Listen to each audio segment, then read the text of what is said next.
Welcome to WXYZ.com. We started the conversation on Spotlight about Jackie Wilson and a special event coming up, but we wanted to continue our conversation over on WXYZ.com. I have with me Brenda Wilson. She's the daughter of the legendary Jackie Wilson and Rock and Roll Hall of Famer Billy Davis. Let's go through some of Jackie Wilson's accomplishments so people get some idea of the breadth of his tenure and his talent. He had 50 chart singles, 16 R&B top 10 hits, 6 R&B singles that went #1 on the Billboard Hot 100. He had 14 of the top 20 hits, of which 6 of them reached the top 10. Two-time Grammy Hall of Fame inductee, R&B Foundation special tribute in 2003, Rock and Roll Hall of Fame. Rolling Stone magazine listed Jackie Wilson as number 69 of the 100 greatest artists of all time. And it goes on, and then he also went into the National Rhythm and Blues Hall of Fame. I don't think there's a Hall of Fame that he's not in. If you had to describe what made him so dynamic, what would it be, Billy? Charisma, natural born charisma, you know, he was a sex symbol, you know, when women see him, they just went berserk. And he was from Detroit, Right. born and raised in Detroit, grew up in Highland Park. Highland Park. All right. And we named a street after him. We had a street named after Jackie Wilson Lane. It's on College Grove in Woodward. Absolutely. He was influential to so many of the singers that came afterwards. I've read somewhere, and you can confirm whether or not this is true, that he was influential and sort of a role model for Michael Jackson. Yes. James Brown, Elvis Presley. Yes. That they saw him, they modeled his style and adapted it to their own, but that was sort of their inspiration, true? Yes, that's what I heard. Yeah, that's true. You taught Jimi Hendrix how to play? Well, I showed him a lot with the guitar, because he came to see us, like with Hank Ballard and the Midnighters. He came to the Eagle Auditorium in Seattle to see the show, and we had took an intermission. And he met one of the guys in the band. He said he wanted to meet the guitar player, which was me. And How did you learn to play? I learned to play by, there was a guy lived around the corner from me. He was a blind guy. He used to sit on the porch every summer with his guitar, sitting on the porch playing. And I would go there and just sit there and watch him, you know. And I didn't know he knew I was there. So one day he said, "You've been coming by here a long time, but you don't never say nothing, you know." I wondered how he knew I'm here, because I was very quiet, you know. And I told him, okay, well, I want to learn how to play. And I said, could you show me how to play like you? You know, he said, well, I do the best I can. So that was my beginning, you know, and I was 16 at the time.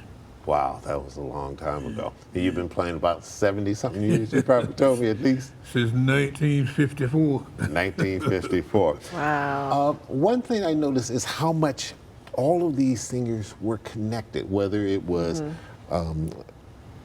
Berry Gordy when he was a songwriter working with your dad, my father. Before he went to start Motown. Right. All of these different groups, Levi Stubbs, Joe Stubbs, all of these groups, whether it's the Four Tops, the early groups, just some of these names, there was the Falcons, there was the Midnighters, there were so many, and then he played on Dizzy Gillespie's album label, which was DG Records. The Contours, Yes. the Thrillers, the Royals, all of these folks knew each other and they were connected, and at one time or another, you guys either all sang or played with each other. Right. The Funk Brothers. You know why? Because at the time, they had theaters where they'd have amateur shows every week.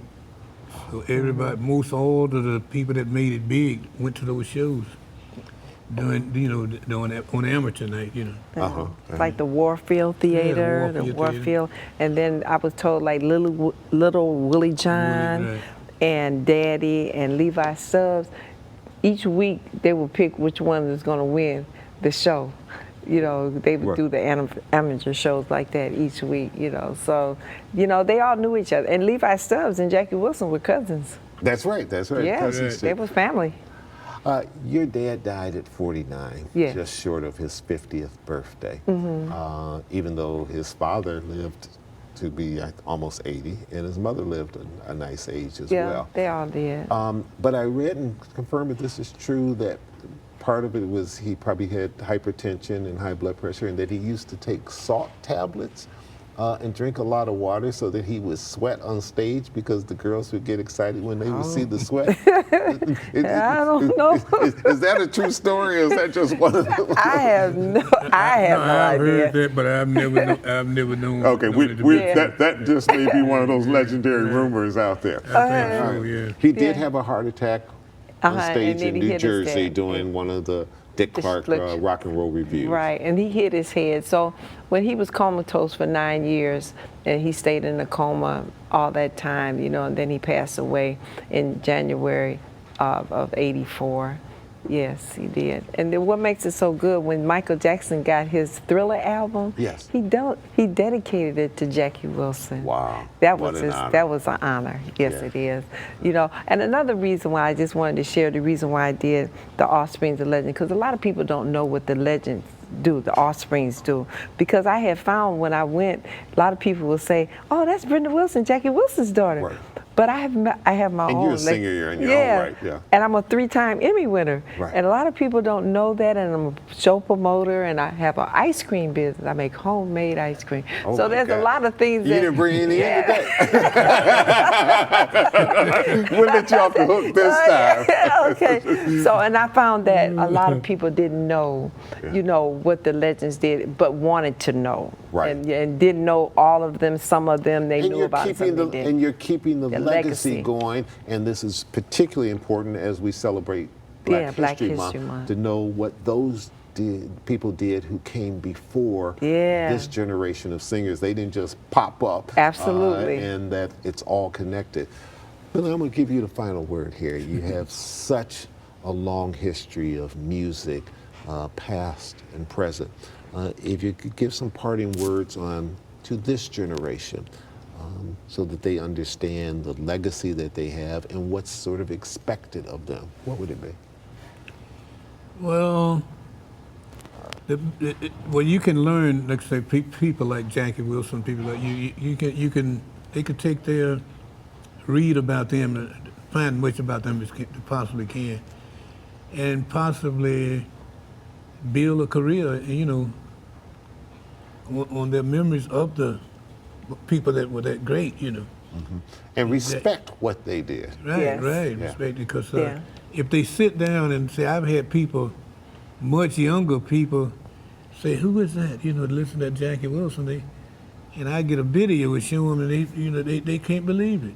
Right. Young people, you know, that wasn't even born, their parents might have been born. Right. But after they see it, they be amazed, you know, well, who is this guy? This is great, you know. Well, as my grandmother used to say, there's nothing new under the sun. Yeah. Yeah. If you reach back far enough, it's pretty much all connected. Yeah. Brenda Wilson, thank you so Thank much. you so It's much. an It's an absolute honor. pleasure, and I'll see you on the 23rd. Yes. Billy Davis, Thank you. pleasure meeting you Thank you and so having much. a conversation, and keep up the good work. Thank you. All right. Thank you. I'm Chuck Stokes for WXYZ.com.